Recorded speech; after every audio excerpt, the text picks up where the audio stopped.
Balik mga kapuso sa GMA Regional TV Live Teknolohiya naman gyud ang atong gihisgutan karong buntaga mga kapuso atong sudungon kining app nga nag-promote sa mga local products nga gihimo sa usa ka sugbuanon mga kapuso atong tan-awon unsay katuyuan niya ini pagpalambo sa negosyo sa mga yanong lungsuranon dinhi sa ato. Makauban nato karong buntagag mailaila si Gabriel Pineda. Good morning, Gab. Welcome sa GMA Regional TV Live. Kumusta ka karong buntaga ug mahimo bang ma-introduce nimo imong kaugalingon sa atong mga viewers? Okay. May buntag, Sir Nico, and sa tanan mga nagtanaw karon. I'm Gab Pineda and I'm a software engineer. Gab, ang inyong business nga app, ikaw man mismo ga nagmugna anino, nag-create ani ngano nakahuna-huna man ka ini? So at first kay ako ra naghimo ani sa concept sa app ug sa website, pero karon kay nanakoy mga kauban nga si Sir Mike ug si Sir Ino.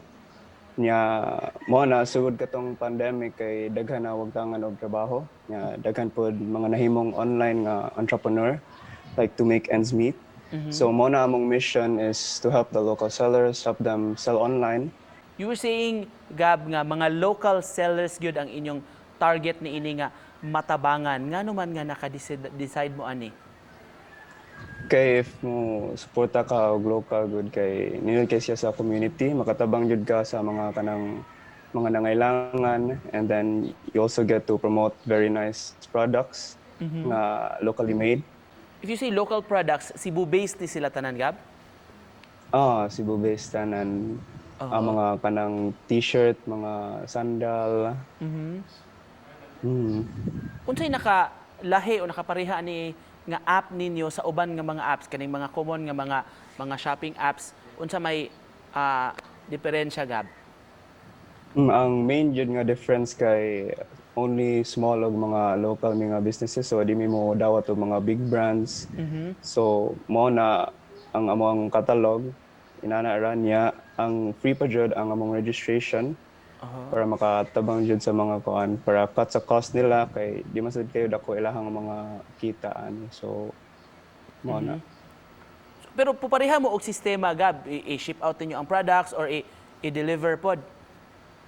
Dili. Ang mga seller mo ay bahala ana. So in a way flexible sila so to how they run their business. Para nimo, Gab, nganong kinahanglan man nga suportaan gyud nato kining mga local products o mga local nga mga businessmen? Importante sad nga mosuporta ta sa mga Philippine-made products kay kasagaran ani nindot jud og kwalidad nya nindot sila paliton, pero di lang sila kamao mo advertise, di sila kamao samot na sa online nga marketing, di sila kamao ana. So mo na atong angay tabangan. So sa mga interesado, Gab, unsa ilang buhaton pananglit, nangita ko og mga locally made nga mga products, gusto ko mo suporta aning mga local nato nga mga negosyante, unsa may akong buhaton, nag-download ko ini inyong app or sa inyong site, asa mo ko mo visit? So mo visit ka sa app, available man siya sa App Store o sa Play Store. I-download nimo niya dira, maka-browse na ka sa mga duol nga shops nimo. Watak ba mong silingan na maligya day og mga cake, so pwede ka mo buy og support nila dira.